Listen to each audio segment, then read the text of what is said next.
everybody. You glad to be in church today? Yeah. Sunday, fun day. Very glad you're here. And welcome to the journey. For all of you who are joining us online right now, our JFam online, we're very glad that you are along for the ride and a part of our online location. And then let me look in the camera as well and say a big hello to our Hockessin church family. Love all of you. Newark, will you show some love for everybody online, everybody at Hockessin, all our locations. And if you are joining us for the first time at any of our locations, we're very glad you're here. I hope you're having a great experience so far. And we're kicking off a brand new series this weekend. We'll jump into that in just a moment. But first, I want to take a moment and celebrate. I haven't had a chance yet just to say thank you for the way you responded during the Christmas season as a church family. You invited just under 3,800 people joined us across our 17 gatherings for Christmas. Pretty amazing. 65 of them said yes to Jesus, which is awesome, yeah. And not only that, but you gave in our Christmas offering above and beyond. Over 435 households in our church gave above and beyond, and we're going to use what you gave to help feed hungry people around our region and world this year, to reach more people online. Come on, online. We're coming for more people with the message of Jesus, and then to take the first steps toward launching another physical location within what we call Journey City, the 30-mile radius around our broadcast location in Newark. So I just want to say thank you for inviting, praying, serving, giving. I know you're like, Christmas? I don't even remember Christmas. It's been so long ago, but it was an amazing way to just end 2021, and God did some really great things, and so many of you right in the middle of it with your heart and your passion and making a difference, your generosity. So thank you for that. And here's what's happening this month. As you heard, 21 days of prayer and fasting is continuing. We have 2 more weeks. It's been a powerful experience so far. We're connecting every day at 7 o'clock in the morning. If you are a morning person, you already love that time of day. And if you're not a morning person, just think about the extra blessing God has for you. So, it's been really, those are all the morning people clapping. So we're just excited about this season. I'm excited about it personally. I want you to be a part of it. Love for you to be here every day, but if you can't, pick a few days this week and just come, whether in person or online, 7 o'clock every morning, all of our locations. And then our spring semester of J Groups is starting in just a few weeks. And if you're new to our church, J Groups are very simply small groups of people doing life together during the week. It's how we connect here. I'll talk more about that in a few minutes, but I want you to know that that's coming. And then finally today, we have a passion here and a vision to raise up leaders to change the world for Jesus. And a big part of that, what we call Journey Leadership Institute, a big part of that is a 9-month evening program that we run every year, typically starts in the fall. In fact, we have about 40 leaders right now who are doing this intensive, growing their leadership spiritually and practically. But we have decided this year to do another intake in the spring. And if you have a desire to just make a difference and expand your influence within the sphere God's placed you in, a church, home, the marketplace, whatever that may be, we'd love to come alongside you for 9 months, 2 semesters, and just build your leadership. So you can go to yourjourney.tv/JLI if that kind of hits home for you, and you can apply there for the spring intake of the evening program or sign up to attend a preview night. Love for you to be a part of that. So for today, we're starting this series called Future You, which is aimed at helping all of us right at the very beginning of 2022 to see a picture of the future us that God has in mind. So if God has this ability to rewind or fast forward, we only have the ability to rewind, right? But if God has the ability to rewind or fast forward, if God were to fast forward to the end of 2022, so December 2022, what does he see for our lives? What does he want to do within us and through us to continue to help us grow spiritually this year? And I don't know how you're wired, but I'm a pretty simple person in this respect. I like things that work. Anybody else just prefer things that work? Like you're just very practical about stuff? Like to be honest with you, I'm not easily impressed by how flashy or popular something is. My biggest question is always, does it work? Then we can go to like, does it look good? Is it cool? All that's secondary to me. First, I want to know, does it work? Will this phone or this diet or this workout plan or whatever it is, will it do what it's supposed to do? Anybody else? I want it to work. That's my goal. And I think some of us have kind of a hang up when it comes to growing in our faith, especially if we've had bad experiences with religion in the past, or maybe we decided in the past that we were going to get very intentional spiritually. We set a New Year's resolution, and by day 4, we're like, I'm not even sure there is a God anymore. You know, we just had a bad experience. We didn't make the progress we wanted to make, and so now we wonder, will it work? Like even right now, you've got this sort of thought in your mind, like, I know, okay, we're going to talk about growing spiritually this year. I want that, like wherever we are spiritually, we want to maybe get closer to God, whatever that looks like for us this year. But we're thinking, will it work? If I go all in with God in 2022, in a relationship or with my mental or physical health, my focus, my finances, putting God first in that area, whatever it may be, will it work? In the long run, will it pay off? Will my life get better? And if you're thinking, well, thanks for calling me out, actually, no judgment. I think that's a valid question. I think it's an important question. Will it work? And so during this series, we're going to walk through a book of the New Testament of the Bible called Colossians. You're going to want to be here every week through the end of January, 4-week series. We're going to walk through this book called Colossians. And if you're new to church and you're going, Colossa, what? Don't freak out. You don't have to know everything about the Bible or Colossians to understand this. I'm going to help you connect the dots. But we're going to talk about week 1, this question right out of the gate. If I go all in with God this year, if I decide I want to grow spiritually, how do I know it'll work? Like, how do I know it's going to pay off? So, book of Colossians was written by a guy named Paul with help from a young leader that he was mentoring at the time named Timothy. And they wrote this book to the church in a city called Colossae. So that's where the name of the book comes from, is the city was called Colossae, so the book's called Colossians. Just like if you wrote a book to people in Delaware, you'd call it To the Delawareans, or to Pennsylvania, the Pennsylvanians, or to New Jersey,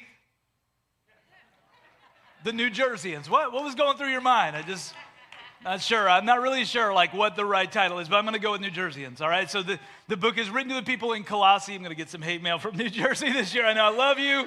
Jersey, love you. So I know it's the shore, not the beach. I get it. So we're going to write this letter, Paul says, to the people in Colossae. We're going to call it Colossians, all right? And a few verses in, this is what Paul writes. By the way, Maryland did not forget about you. To the Marylandians. All right, here we go. So Paul says this: so we have not stopped praying for you since we first heard about you.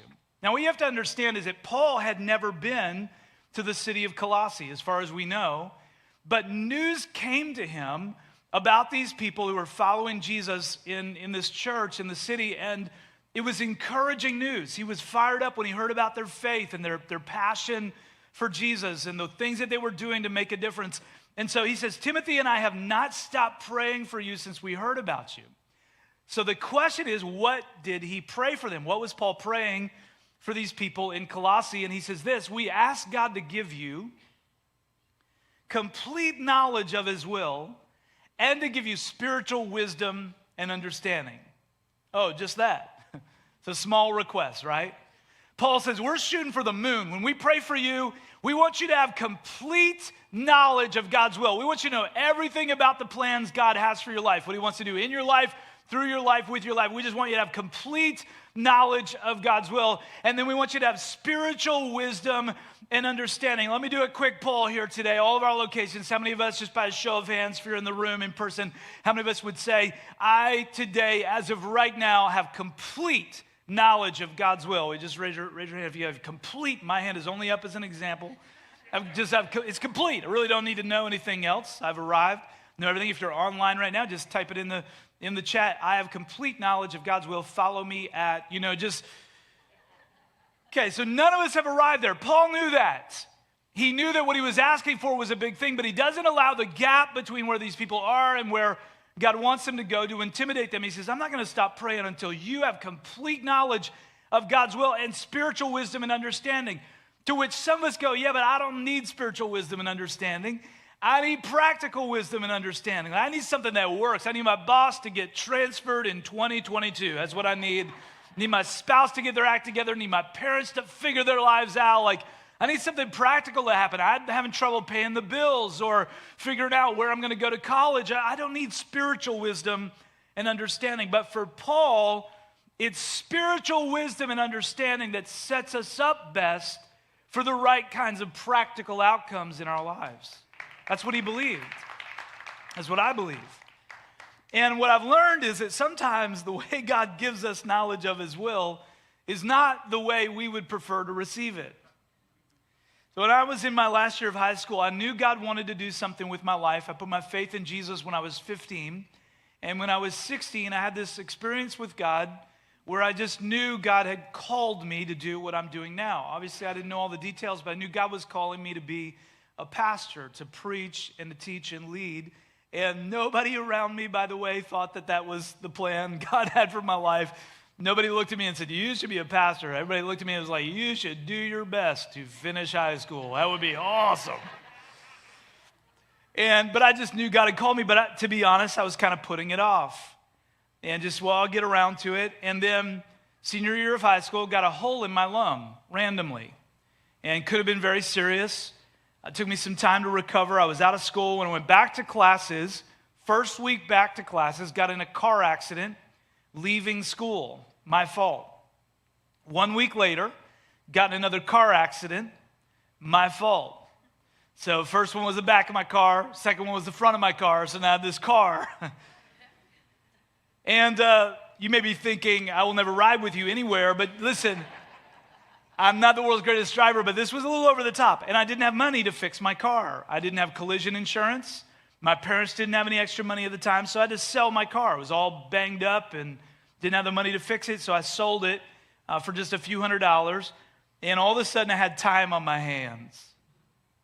My car it wasn't a great car, but it was the center of my social existence. You know, it's how I got around, how I met up with friends.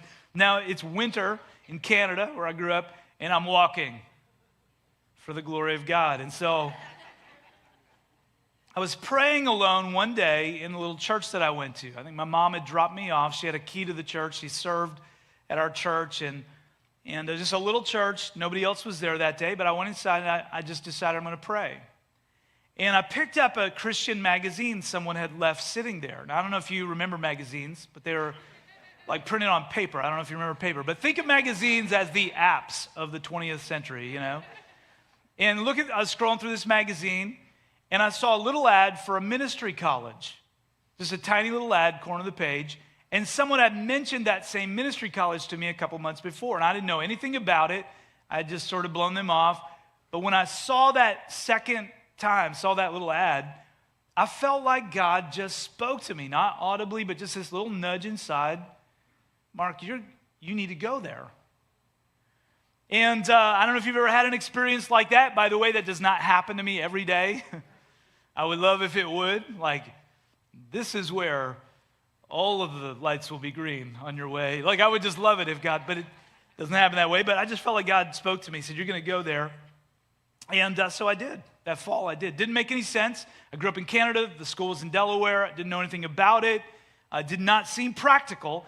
But it's amazing to me how a lot of practical, everyday things in my life right now, like what I get to do, who I get to do this with, and my community of faith and my life, it's amazing to me how so many practical things go back to a seemingly impractical moment of saying yes to God's will. Like a seemingly spiritual, non-practical moment now has led into all kinds of practical things in my life. And so I'm not suggesting God caused all that crazy stuff in my senior year of high school, but what I'm learning about God is he will never waste an opportunity like that to get our attention and to speak to us. So I'm praying this over you in 2022. I'm not praying holes in your lung and car accidents, but I am praying this, that wherever you are spiritually right now, that God would get your attention and that you would listen to his voice and you would be willing to step a little bit further into his will for your life. And that seemingly impractical or even very simple little things that God is leading you to do, that you'd be willing to say yes. Maybe you're a middle or a high school student or a young adult, and you're like I was. You're just kind of putting God off. You know God has more for you, but you think you have plenty of time, and you're just procrastinating. What if this year you went all in with Jesus?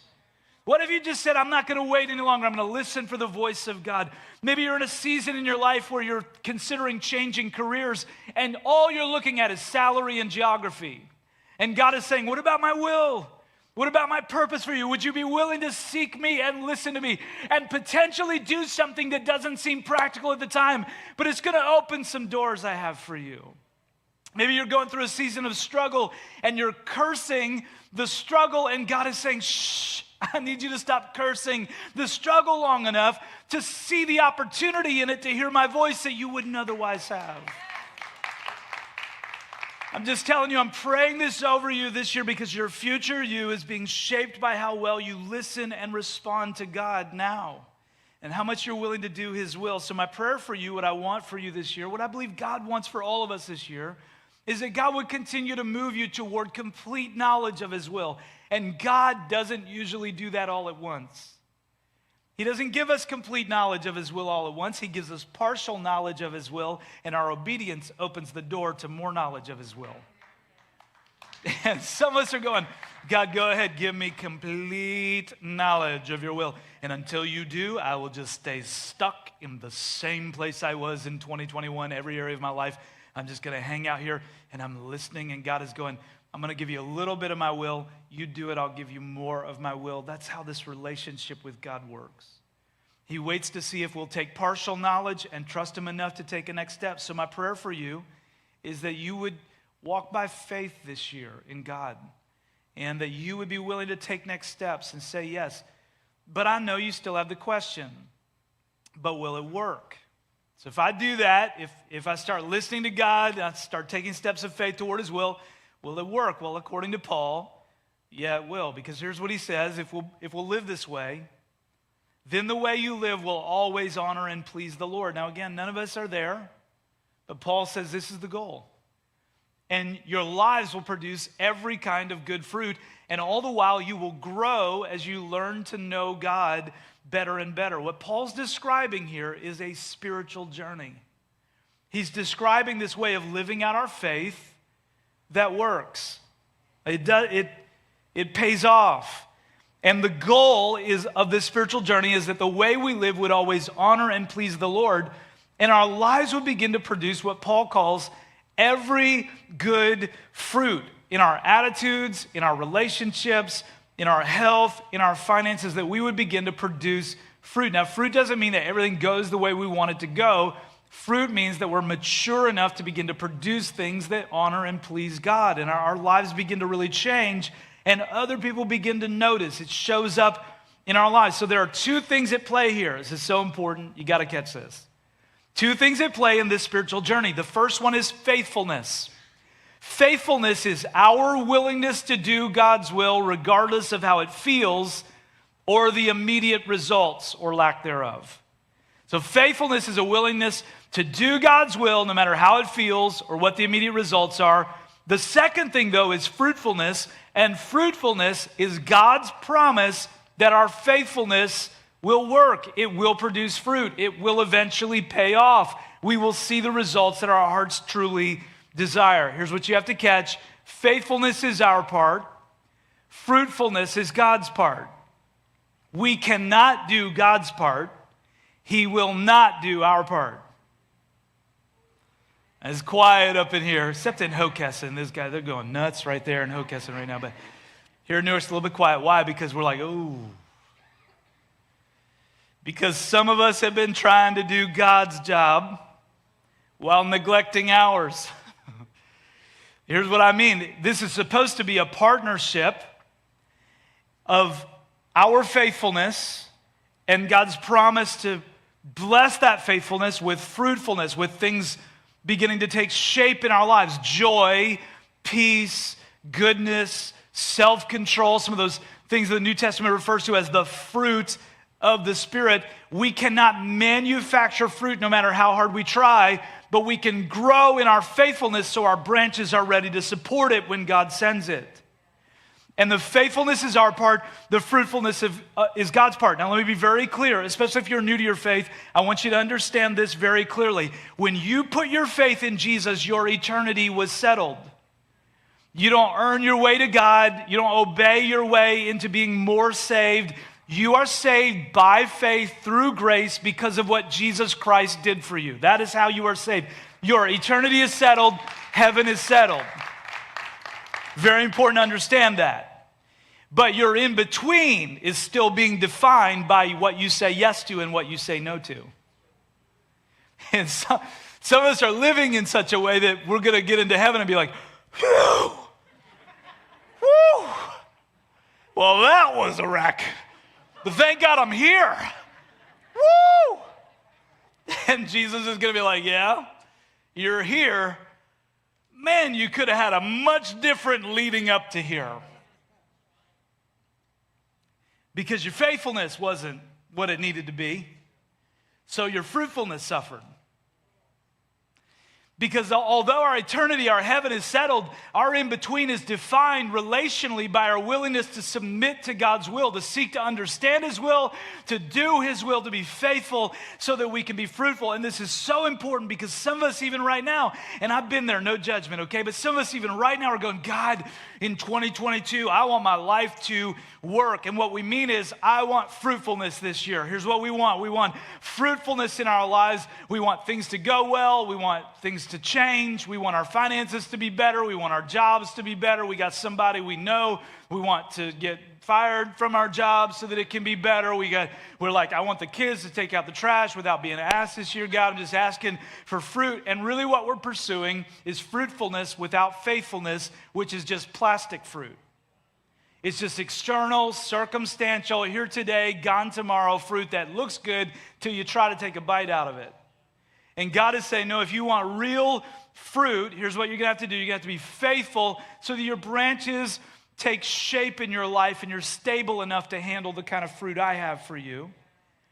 And the deal is, some of us are going, God, here's my plan for 2022. So this is where I am going to call you out, all right? Some of us are going, here's my plan for 2022, God. I'm just going to keep doing all the things I did in 2021 that your word says don't work. I'm going to keep procrastinating doing all the things that I procrastinated doing in 2021 that your word says do work. But zap some fruit this way. Woo-hoo! Come on, God, make this the best year ever. I'm going to give you the same mediocre year I gave you last year, but I want you to show up, God. Oh, if it was quiet before. And I've been there. And God is saying it doesn't work that way. I put fruit on mature trees that can handle the weight of it and can handle the season of bearing it and producing it, and who know that the point of it is to be given away. And what God wants to do in our lives requires us to understand that the future me that God sees is a faithful me. And God is always inviting us into more and more faithfulness, and that's what Paul prays over the believers in Colossae. He says, I'm praying for you to be faithful, because I know if you'll be faithful, you will be fruitful. So I'm praying that you'll be more and more faithful to God, and then I know you're going to produce the fruit that you really desire: joy, peace, confidence in your life, your relationships getting healthier, and your boundaries getting clearer, and your life and your mental health getting better, and you being able to rise above the addictions and the things that have held you back. Paul says, I want all of that for you, but I'm actually not praying just for your fruitfulness. I'm praying for your faithfulness, because if you'll be faithful, I know you'll be fruitful. I know you'll be fruitful. So spiritual growth comes when we stop trying to control the fruit, because that's God's part, and we start leaning into the faith and the faithfulness, because that's our part. So how do we live this year in a way that's faithful to God? How can we be faithful to God? Well, it's a spiritual journey, and there are a lot of components to it. But around here, this is the way we describe it. We talk about the environments we place ourselves in. And they're very simple environments and simple habits, but they're faithful habits and environments. So first, we gather on the weekends. We gather like this. It's a simple habit, but we come together like this to experience God and hear teaching from the Bible. I think this weekend is at least a 7 out of 10, so we come here for this. Just throwing that out there. It's my first one of 2022, so I'm just kind of, it's not like I was overstepping. I was looking for a 7. I was just hoping for a 7. So we gather like this. There's something about it. We do it when we feel like it, and we especially do it when we don't. Why? Because being in God's presence and in the presence of God's people is our faithfulness. So gathering every week like this, in person or online at one of our locations, and just saying, I'm a part of this, that's being faithful. Applying what we hear and experience here will lead to us being fruitful. And the stories roll in of people's lives that are being changed as they just concentrate on the faithfulness part. And God begins to produce the fruit. Maybe you're still trying to understand all God has for you. Continue to gather. Come every week of this series. If you're new here and you made a decision in 2022, I really want to get serious about growing in my faith. Your next step is just the next 4 weeks. You've already got a weekend under your belt. Come for the rest of this series and just say, God, during this series, do a work in my life. As I'm faithful, show me what you have for me. Maybe you've been coming for a while, and honestly, the honeymoon's over for you a little bit. Like it's not all goosebumps anymore, which is a great indication that God has next steps for you. He wants you to grow, but don't stop being faithful to this environment. And by the way, if you're watching or you're here today and you have another local church that you're a part of, be faithful to that. But find a community of faith and just say, man, I'm going to gather with God's people this year. I'm going to be faithful. I believe God's going to help me be fruitful. And then we invest in the lives of people outside of our walls and outside of our online spaces, and we invite them to experience God with us. Our invitation is faithfulness on our part, their life being changed. That's God's job. Don't try to do God's job. Just do your job. God does the work of changing someone's life. Sometimes we get all intimidated, like, okay, I'm going to become an inviter, which means I am going to become the Messiah. No, we already got one of those. His name is Jesus. He's way better at it than you are. Let him do his job. You just invite. You just be faithful. Promise you it's going to pay off. You'll be fruitful. And then we connect in J groups. I mentioned these at the beginning. It's just our way of describing. By the way, we didn't come up with all of this. We put language around it, but followers of Jesus have been doing this for 2,000 years. And we do life with a few people going the same direction spiritually because God designed us for relationships, and not just relationships, intentional relationships. Those are not optional, they're oxygen. Your soul needs them to breathe. I'm not talking about just acquaintances. I'm talking about people who are also following Jesus, that we do life with. And the future you is tied directly to the people you're connected with. And the future you God has in mind may be tied to people you're not connected with yet that you need to get connected with this year. And then there may be a few other people that the future you is tied to you going, you know what, I'm going to put some boundaries there. I notice when I'm around you, your nasty attitude starts to give me a nasty attitude, and I can't have a nasty attitude to go where God's leading me, so I'm going to have to draw some boundaries. So if someone had a hard conversation with you this week, you're welcome. I came here. Being in a group every week is faithfulness. The spiritual growth that happens over time is fruitfulness. Don't get impatient. You don't plant a tree and the next day have fruit. You do your part, let God do his part. And if you've been in a group in the past, I'd love for you to lead a group this spring. That's another step of faithfulness. Create some space for people to connect, and God will bless that. I lead a group, and it's powerful in my life to create some space for some people and do life together, pray for each other, encourage each other, laugh with each other, support each other. I encourage you to do that. And then we don't just connect in groups, we connect with God. There's a habit. We call it practicing a slot and spot, a time on our calendar and a place we go to read the Bible and pray every day. I'm just telling you, if you'll be faithful, eventually you'll be fruitful. And some of us have been faithful for a while, and then we throw in the towel right before the fruit's about to appear. Don't give up. Don't become weary in doing good things. If you'll be faithful, eventually you'll be fruitful. And then finally, we serve on the J team. So it's a simple habit, but we use our personalities and our gifts to serve others in community. And not just as a one-time thing, but as a habit. We join a team. There's something about that, by the way. There's a control thing when we just serve when we want to, the way we want to. But there's something healthy about going, I'm part of a team. And I have someone leading me, and maybe I have some other people eventually that I'm leading, but I'm going to be part of a team. And in community, that's part of the purpose God has for us. You say, well, yeah, but will serving pay off? Yeah, it absolutely will, but that's not your part. Your part is the faithfulness to do it. God's part is to honor that faithfulness with fruitfulness, and it will eventually happen. And then we give our first, what the Bible calls tithing. We return the first 10% back to what matters to God if we're followers of Jesus. And it works, but the fact that it works is not our job. That's above our pay grade. In fact, don't try to figure out how it works. That's God's job. Our job is to be faithful. And I'm not saying don't be intentional, but leave the fruit in God's hands. Don't start negotiating with God. God, I'm gonna put you first this year, but I just need you to do these 9 things first to prove that your word is actually as true as you already said it was. No, don't get in that place. Be faithful. You'll be fruitful. And as we live in these spaces, these environments and habits, it puts us in a position to begin to produce every kind of good fruit. When we're gathering and inviting, we're connecting in a group and practicing a slot and spot. We're serving on a team. We're giving our first. There's something about all 3 together, by the way. Don't pick and choose this year. Just say, man, there are 3 environments I'm going to be in, 3 habits I'm going to practice. I was talking to a young adult who was getting more involved here last year, and he said, you know what? I always knew all 3 of those things were important, but I never realized how they all work together until I stopped picking and choosing and just went all in with all 3. Yeah, why is that true? Because the future you is a faithful you. And if you'll be faithful to God, eventually you're going to see fruit. God has some stuff in store for you this December, but whether or not you receive it depends on what you do this January. Faithfulness is what leads to fruitfulness. And then Paul says there's more, and I got to hurry because, we have other gatherings and good things are happening. All right, here we go.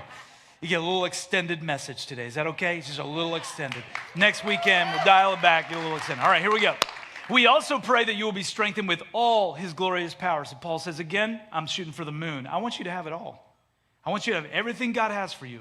So you will have all the endurance and patience you need. How many in 2021 found out you're going to need some patience and endurance for 2022? May you be filled with joy, always thanking the Father. I don't know where you are spiritually coming into this year, but here's what I'm praying for you. Here's what I'm praying over all of us, that we would experience all God has for us this year.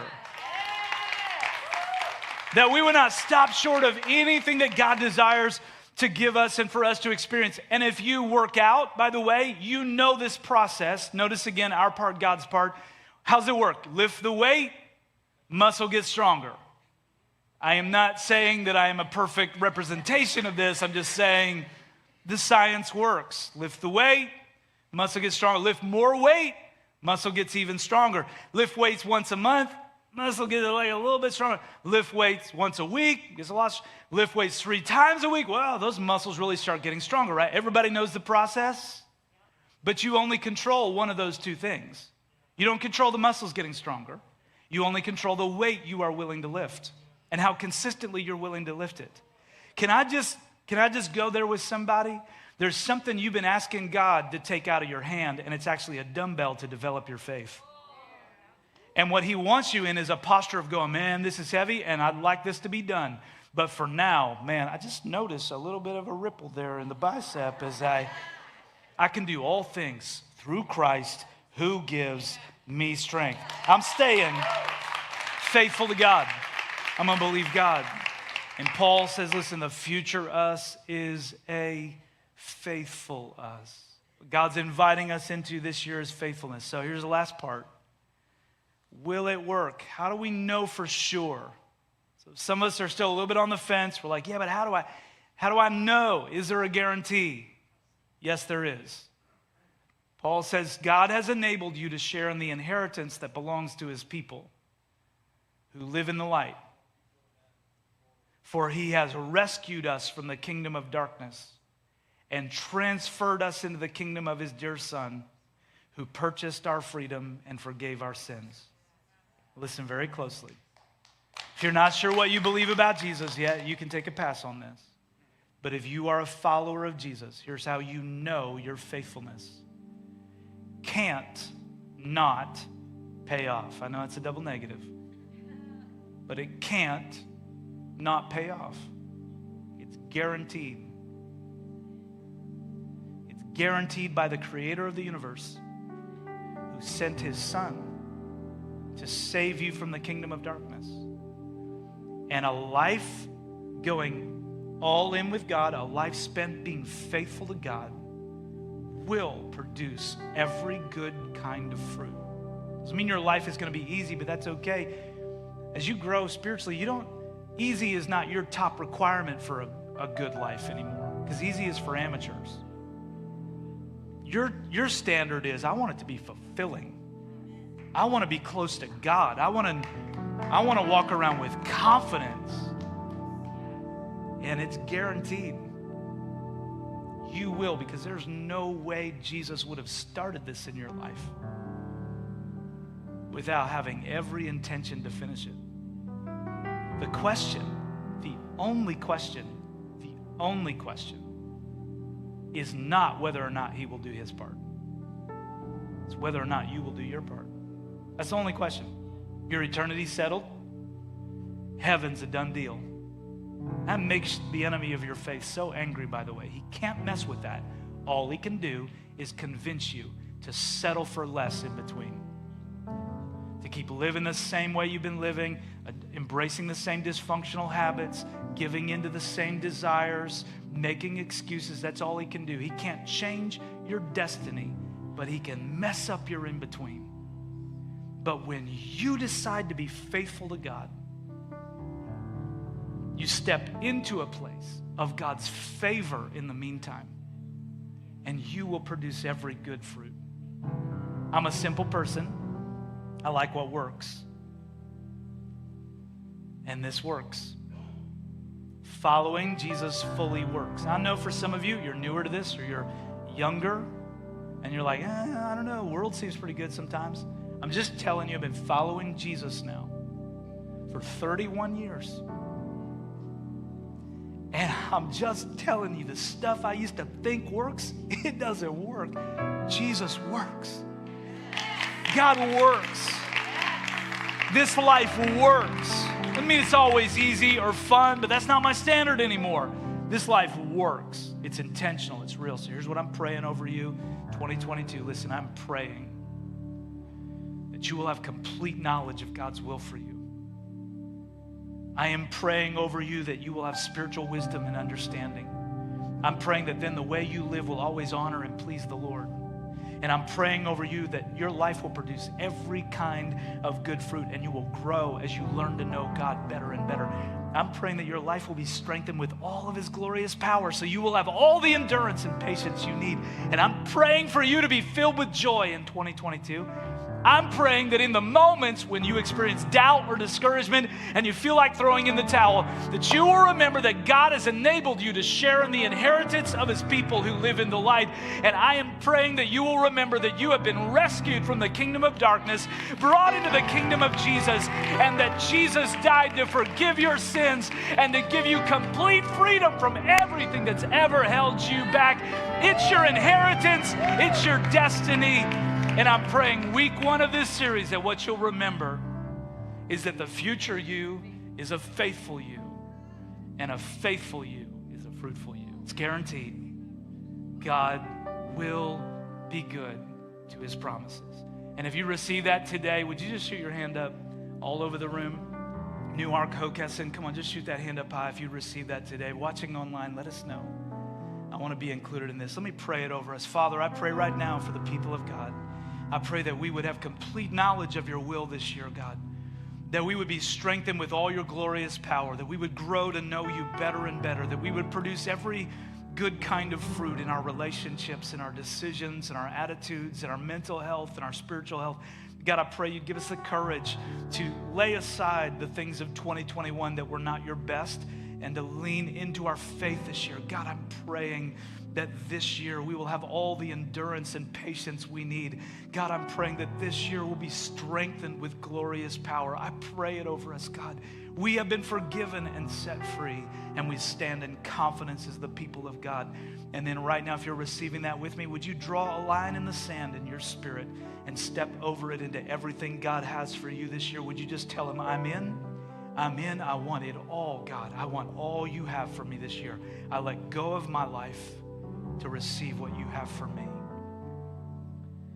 And as you let God speak to you for a moment more, for any of you that are in the room, Newark, Hockessin, online right now, listen, if you don't know God personally yet, maybe something's happened over the past few minutes, you feel something, you sense God's presence, like he's drawing you to him, but you don't have a personal relationship with God yet. You don't have to go one moment more without knowing God. Jesus died to forgive your sins, to give you freedom from the life you've lived without him. And you can have that today. And if God's drawing you to him and you want to take that step, I'm going to lead you in a very simple prayer. Wherever you are, just whisper it out by faith. Something like this. Use my words if it helps you. Jesus, I put my faith in you today. I turn away from the life I've lived without you. I believe you died to forgive my sins. And that through faith in you, I have freedom to know God and to live for God. I trust you today. And then if that's you, while everyone around you stays focused on God, if you would say, I want to be included in that prayer. I'm putting my faith in Jesus. Will you lift your hand? Just hold it up high here in the room in Newark, again at Hocus, and hold it up high. Putting my faith in Jesus. If you're watching online, type the word faith in the comments, whatever platform you're on. Let us know you're taking this step. And then everybody, will you help me? Come on, let's give Jesus all the praise.